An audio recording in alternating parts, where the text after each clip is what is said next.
ভোগান্তির আরেক নাম ঢাকা সিলেট মহাসড়ক। এ সড়কে নরসিংদী জেলার 52 কিলোমিটার অংশে খানাখন্দের কারণে বেহাল দশা। 6 লেনে নির্মাণ কাজের ধীর গতিতে প্রতিদিনই ভোগান্তিতে পড়তে হয় এ সড়কে যাতায়াত করা যাত্রীদের। বিস্তারিত জানাতে নরসিংদীর ভেলানগর বাজার এলাকা থেকে সরাসরি যুক্ত হচ্ছেন প্রতিনিধি সোহাগ মিয়া। সোহাগ মিয়া, নিশ্চয়ই আমাকে শুনতে পাচ্ছেন। সোহাগ মিয়া, যেমনটা জানাচ্ছিলাম যে 6 লেনের নির্মাণ কাজের কারণে এই ধীর গতি, এবং এ ব্যাপারে প্রশাসন কোনো ব্যবস্থা নিয়েছে কিনা বিস্তারিত আমাদেরকে জানান। আপনাকে আমি এই মুহূর্তে রয়েছি ঢাকা সিলেট মহাসড়কের বেলানগর বাজার এলাকাতে।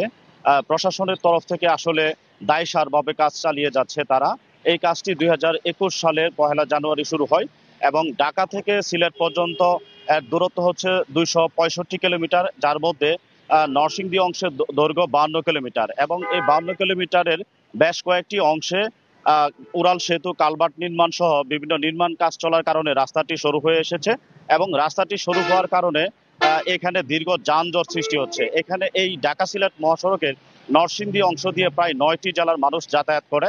এখানকার মহাসড়কে চলাচলকারী যাত্রী এবং পরিবহন চালকরা বলছেন যে রাস্তাটি সরু হয়ে যাওয়ার কারণে এবং ধীরগতিতে রাস্তার কাজ চলমান থাকার কারণে এখানে দীর্ঘ যানজটের সৃষ্টি হচ্ছে এবং এখানে মানুষের ভোগান্তি পোহাতে হচ্ছে। বিশেষ করে নারী, শিশু, বয়োজ্যেষ্ঠরা বেশি ভোগান্তিতে পড়ছেন।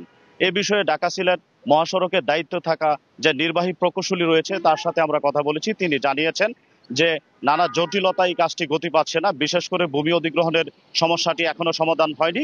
তবে জেলা প্রশাসক বলছেন যে ভূমি অধিগ্রহণের সমস্যাটি যদি সমাধান করা যায় দ্রুত কাজটি সম্পন্ন করা সম্ভব। এখানকার যে সাধারণ মানুষ রয়েছে, মানুষের দাবি যাতে নির্ধারিত সময়ের মধ্যে কাজটি সম্পূর্ণ করে নাগরিক ভোগান্তি যাতে দূর করা যায়।